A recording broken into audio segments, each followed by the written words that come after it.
Hello and a warm welcome to this session on Mediterranean trends and demand.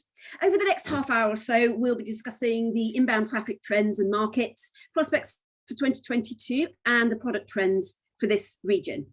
My name's Rachel Reed. I'm Director of Insight here at ETOA, and I'm delighted to have with me today David Edwards, who is ETOA's resident tourism stats expert. I'm sure many of you will have seen him before in our sessions. And we also have today Alberto Bosque of the Castilla y León Tourist Board in Spain, and Isabella Amaduzzi from Emilia, Romagna in Italy. So a warm welcome to all three of you. We're very much looking forward to hearing your perspectives for the Mediterranean region today. And we'll start with a presentation from David on the latest data for this region, and then we'll take our discussion on from there. So I think, David, without further ado, I'll hand over to you for the data, please. Thank you very much indeed, Rachel, and hello, everybody. So for the next 5 or 10 minutes, as Rachel alluded to, I will take you through some stats and insights relating to the Mediterranean region. It's always helpful to look backwards before we look forwards. So we'll take a look at the growth that Europe witnessed in tourist arrivals between 2010 and 2019 across the different regions of Europe. And what we can see is that Southern and Mediterranean Europe was the part of the continent that witnessed the strongest growth. All regions certainly did see growth over that decade, but it was the Southern and Mediterranean areas that enjoyed the fastest growth. However, if we look at 2021 provisional arrivals compared with where we were in 2019, unsurprisingly, we see substantial declines across all of the key Mediterranean markets. Now, we can also see some quite large variation between different markets, but it is not the case that the likes of Greece and Malta were innately less popular than were Montenegro or Croatia. Very much over the past couple of years, it is restrictions either in the destination or in key source markets for these destinations that have been really determining the overall performance. Now let's take a look at some forecasts. And here, the big thick line at 100 is the index for 2019. We can see we've got in red the picture for the whole world, in blue, Europe, and then in yellow, the Southern and Mediterranean Europe. Well, what is this chart telling us? Well, it's telling us that all of these regions saw substantial declines in 2020, then a modest recovery in 2021, before a rather more robust return to growth is set over the next 2 or 3 years. So we can also see, though, that destinations in the region are forecast to slightly outperform the global picture and indeed the rest of Europe. These forecasts, however, were, of course, produced at the start of this year by Tourism Economics, so they predate the war in Ukraine, which has certainly added an extra degree of uncertainty to the demand side. Now, at ETOA, we're delighted to be able to share some forward keys data. And first off, let's look at country level figures for the most resilient Mediterranean destinations based on international arrivals on the books for Q2 of this year, so between April and June 2022. And if we compare the performance over that quarter with the equivalent period of 2019, we can see that we've got a range of performances. Everybody is expected to be below where they were 3 years ago, but Portugal, 25%, Greece, 26%, down to Croatia, which is expected to be about 51% below where it was 2 or 3 years ago.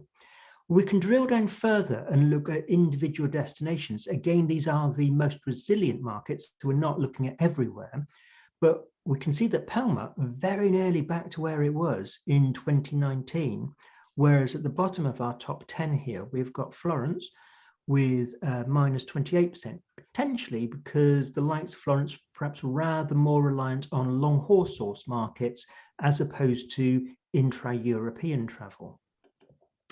Returning now to other data, and This is a piece of work being done by the European Travel Commission, and they have undertaken multiple waves of research among Europeans throughout the pandemic, and you'll find these reports summarized on the ETOA Insight Hub. One of the things that this study looks at is the preferred destination for Europeans' next trip. And in the most recent wave, we can see that France, followed by Spain, and then Italy were the most popular cited destinations. And looking back across all previous waves, it's really rare not for these top three to be the top three. Quite often the order will shuffle around a little, but broadly, France, Spain, and Italy, very popular. In addition to looking at the actual country that the next trip is likely to be to, this study also asks about the preferred type of destination for Europeans' next trip. This varies a little bit by time of year, but the most recent wave of the study found that sun and beach was the most popular type of destination for the next trip, ahead of city breaks and then nature and outdoors trips. Now, we've talked a little bit about demand, but let's finish off by thinking about supply side constraints that there are at the moment. This slide looks at some fascinating analysis from WTTC, which explored labour market shortages across the visitor economy of a range of countries, both in the Mediterranean and elsewhere, as we can see on the chart. And we can see that along with those other destinations, certainly the likes of Italy and Portugal and Spain were having challenges in filling all of the available vacancies. And whilst tourism can adopt technology, we all know, I think, that it's very much a person-to-person business, and this is certainly one of the challenges that the industry is facing at the present time. With that, I will hand back to Rachel, and we can hear from our other guests. Thank you very much. Thank you, David. And as David mentioned briefly there, I would also like to thank our partners at Forward Keys for providing the forecast data that they have been doing at so many of our sessions. It's really, really useful for our discussions because it's actual bookings data. So that's really helpful. So a thank you to our partners there at Forward Keys. David, I thought it was really encouraging. I want to start with that slide you showed about the predicted recovery from 2019. Well, I think two things specific to the Mediterranean region. One, it was seeing real growth in the decade pre-COVID, which I think is encouraging. And of course, it looks like it's set to outperform the general pace of recovery as we move forward. And before we move over to Alberto and Isabella, I was just wondering, David, whether there was any more detail on that. And what is it about the Mediterranean that is speeding the recovery? I think to some extent the forecast more rapid recovery, well, it's marginal, I guess the difference is, but part of that is driven by the fact that this was a region that was enjoying above average growth in the earlier years. So in some senses, tourism economics are assuming that that above trend growth will reignite as part of the recovery. And I guess it also dovetails very neatly in with this concept of throughout the pandemic, people have very much been seeking outdoors environments because there are fewer restrictions outdoors than indoors. And of course, the Mediterranean is blessed with a climate that enables visitors more readily to be outdoors than perhaps other destinations across the continent. So partly it's just the favorability of the type of destination that it is, and in part I think it reflects the pre-existing trends for this to be a region that was proving particularly popular for international visitors. Indeed, thank you. I'd like to bring in Alberto and Isabella now. Coming first, perhaps to Alberto, I'd love to hear your perspective on how 2022 is looking for Mediterranean and Spain in general, and how you're seeing it from a tourist board's point of view. Well, it looks, thank you very much for the opportunity. It's a pleasure being with you and with Isabella. Thank you very much for inviting me.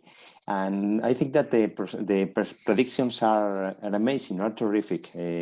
We can see that we have been in so many exhibitions and so on, and we can see that there are so many people that want to come to Spain.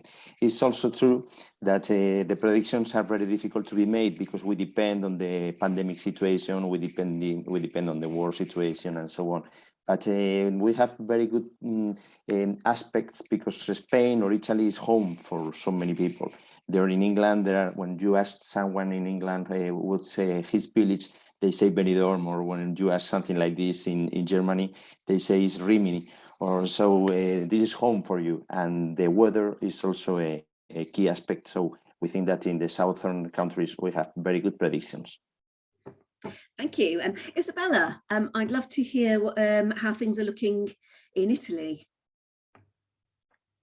I think you're on mute, Isabella. Sorry. So the same perspective is here in Italy. So we expect to have a good summer season. The monitoring of the sentiment for travel in Europe is very positive, and as you show as well, Spain, Italy, France, so the Mediterranean area, Greece, are desired and asked by travelers.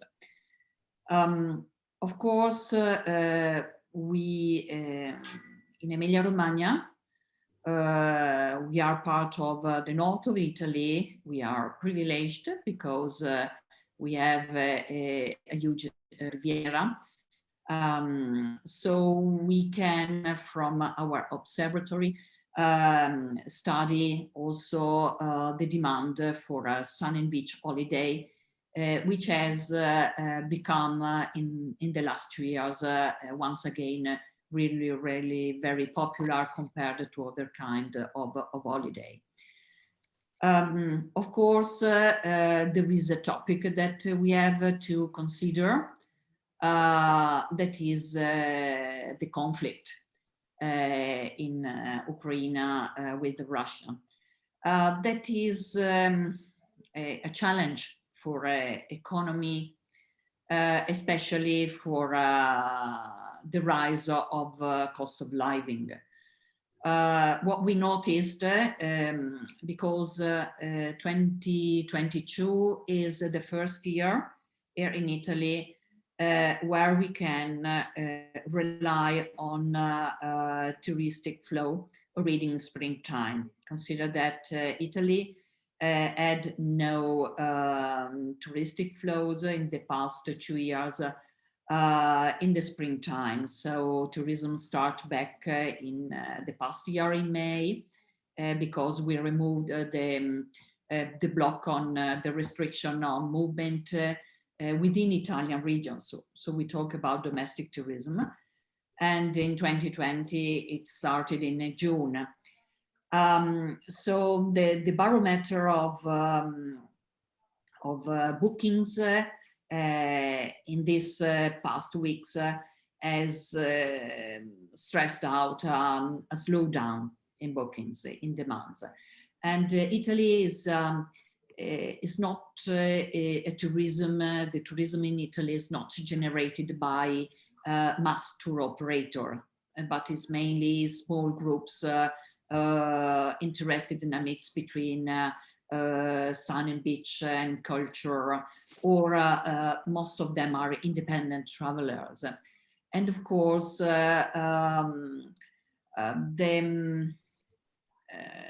let's say the threatening of the rise of cost of life, so the price of foodstuffs, of gas and electricity bills is a great topic now. Yes, thank you, Isabella. It's actually very interesting, some of the points you've made there around the price rises. And Alberto, I'll come to you in a moment as well, thinking about particularly the situation in Ukraine. And we did a rapid survey of our buyer members recently around what had been any immediate effects of that. And most people said that aside from land bookings into Russia, which is obviously not the region we're discussing today, there hadn't been many cancellations around the war, but a lot of clients were concerned about a rise in the cost of their trip because of increasing fuel costs. And so, Alberto, I'd be interested to know, in Spain, obviously fairly far from the conflict, whether you've seen any cancellations as a result of that, or what the concerns of travellers are. Just the opposite. I think that we have not had any cancellation, and we had some people that wanted to go to certain areas around this conflict area, and they are coming to us because we are far from there.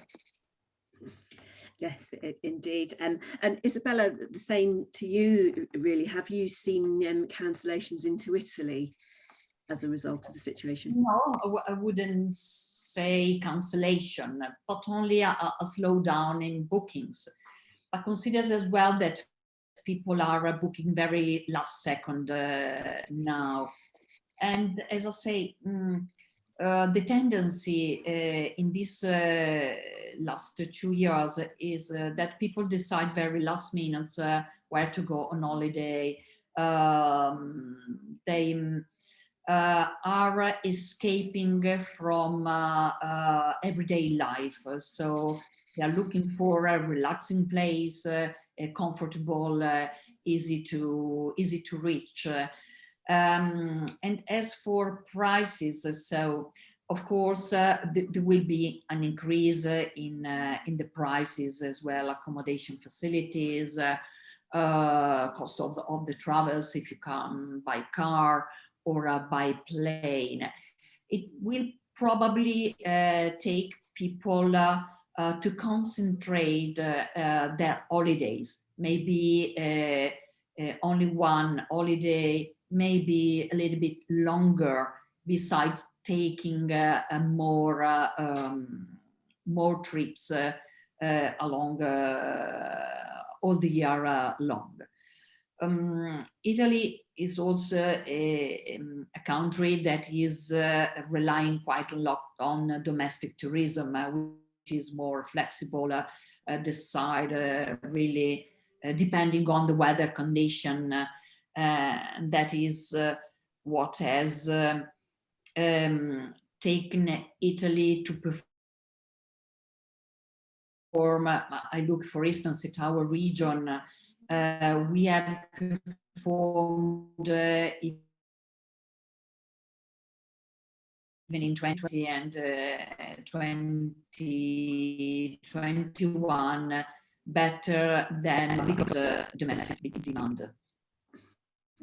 Yes. And I wouldn't think that people are scared to travel to Italy, Spain, or other countries in the Mediterranean country for the war, because we are far away. Yes, so. And it's actually an interesting point you make there about the origin markets. We could perhaps have a little discussion about that. And obviously David alluded to that in his deck as well, in that we've long seen with the recovery that domestic recovers first, then intra-region, and then the long haul. And David, I know we've mentioned on a previous session about perhaps Asia being the slowest market to recover. Obviously pre the situation in Ukraine, it was slower anyway. I wondered if you had a couple of things just to say on the origin markets, long haul coming into Europe, particularly to these regions.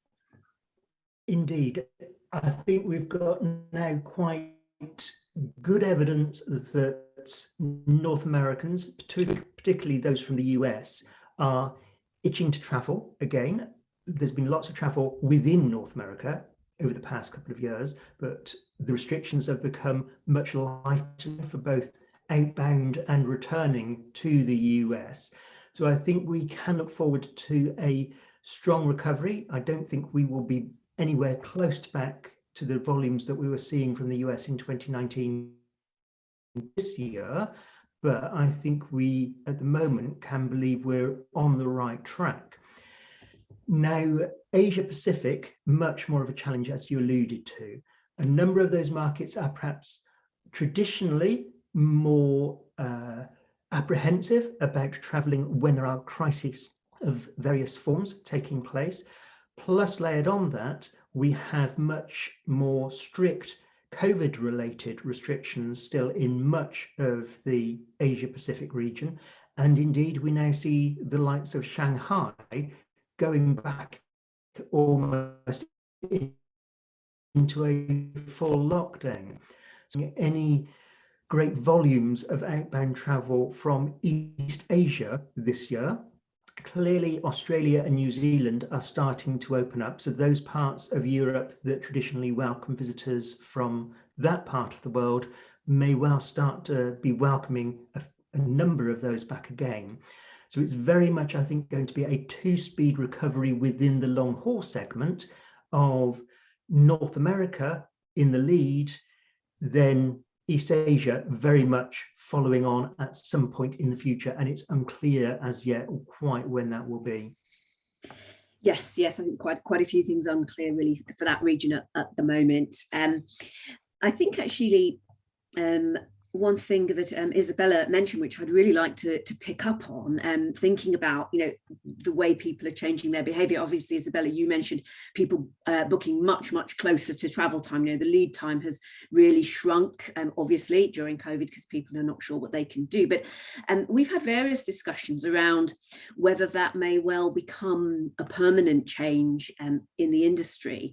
And I'd be really interested to hear whether you're seeing any changes to the way people behave, either with bookings or in terms of what they actually want to do when they get to destinations. Alberto, anything you've observed for Spain on that?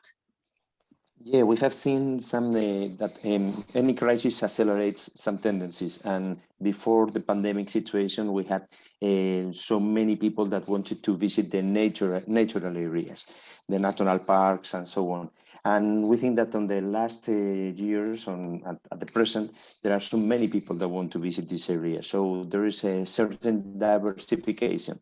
So many people visit new areas in our region and in our country. And I think that we have to work more on this and on this situation. So giving the services to the people that want to visit new areas, especially in the natural areas, natural parks and so on. Yes, I think that we've certainly seen that all over. And are you finding that these places are having to make changes to accommodate extra visitors if this is going to be a permanent change and they're permanently going to have more? And are they having to think about their visitor flow a little bit more, you know, in those sorts of places? This is the work that we are doing now, because there are some people that are visiting some places where there are not some services for the trash, for the accommodation facilities. Sometimes there are not parking facilities, there are no restaurants. So people are arriving to new places, and this is the work that we have to do right now. So this diversification is so good because there are some people that visit new areas, new cities, new small cities, but sometimes we have to work on this because we were not used to have this visit.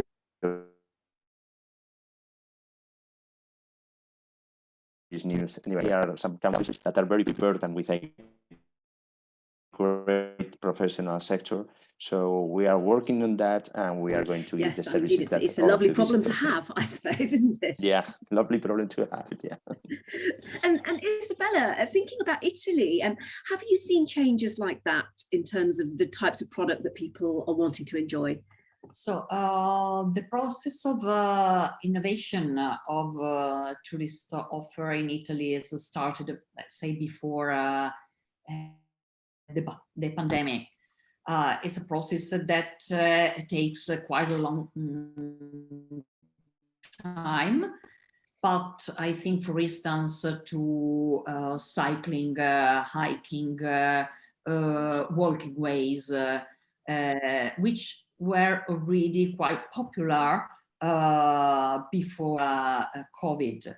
And of course, in the last 2 years, we have pushed quite a lot towards that direction, especially in organizing and in the management of tourist services in off the beaten tracks areas in Italy. If we look, for instance, at Emilia Romagna region, we started, so we became very popular. There was in the year 60s as a sun and beach destination for mass tourism.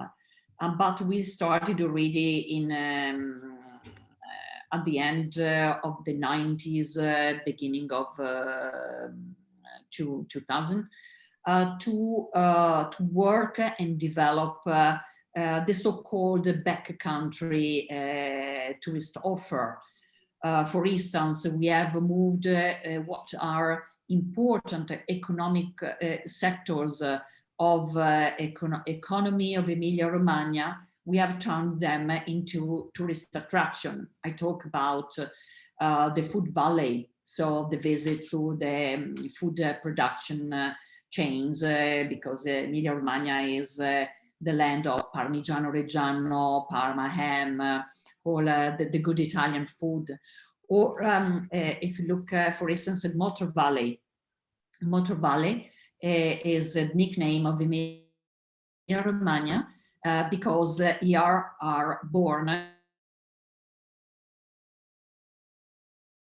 and are still manufactured Ferrari, Maserati, Lamborghini, Ducati. So, but are, as I said, we have a lot of people coming also from long-haul markets. I think about US, Canada, Australia. They come, for instance, to the region for cycling tours in our parks, from the beach, from the coast to the backcountry and so on. Yes, yes, indeed. We are just coming up to the end of our time here. So I think it would be nice to just finish with, I mean, what is your perspective perhaps on what is going to be the most popular attraction or thing to do in your region this year, and whether that's actually changed before? I don't know, it may or it may not. So Alberto, what's it looking like for the number one thing to do in Castilla? Well, the thing to do, perhaps the wine routes. Isabella was mentioning the Parmigiano and so on, and it's terrific. I know these kind of things there. I was so lucky to visit some areas in Emilia-Romagna, Ferrara, and so on. But here we have the wine routes. We have 9 wine routes, declared wine routes, and this is one of the most important destinations in the world for wine tourism. So you are more than invited to have a glass of wine and visiting our wineries and so on, from the family run to the very big ones and so on. And the good thing is that we are the biggest region in Europe. We are bigger than 31 European countries, and there's plenty of space for visiting in our region. But consider that Spain is very varied. We have 17 regions in Spain, so you can only say that you know Spain when you have come to all of them, same than in Italy. You know Sicily or Lombardy and so on, and you don't know anything. You have to know all of Italy. The good thing of our countries is this, that we have so many things to offer. Let's mention the wine, but there are so many things to enjoy here in Spain and my region, Castilla. Indeed. And to you, Isabella, what is your likely to be your number one attraction in Emilia-Romagna this year? So I would say sun and beach. That is still, I would think that even for this year, there will be the most in demand offer. Of course, it's a typical sun and beach, Italian sun and beach offer, so that you can combine also with wine and food travel experiences, active holiday, as well as cultural sightseeing. It's really very mixed. Of course, it depends from markets. If we think to longer haul market, and we already recorded a comeback of Americans tourists already the past year. This is more a sort of mix of different tourist offers, what we call the experiences of Italian lifestyle. That is a mix between city, villages, countryside, and relaxing, enjoyable life in a Mediterranean climate. Well, that sounds extremely lovely for both of those regions. I really do hope we see a fantastic recovery this year. Just before I finish, David did mention that you can find the data that he's presented today on our Insight Hub, etoa.org/insight. You can find lots of different reports on all sorts of categories there. So do take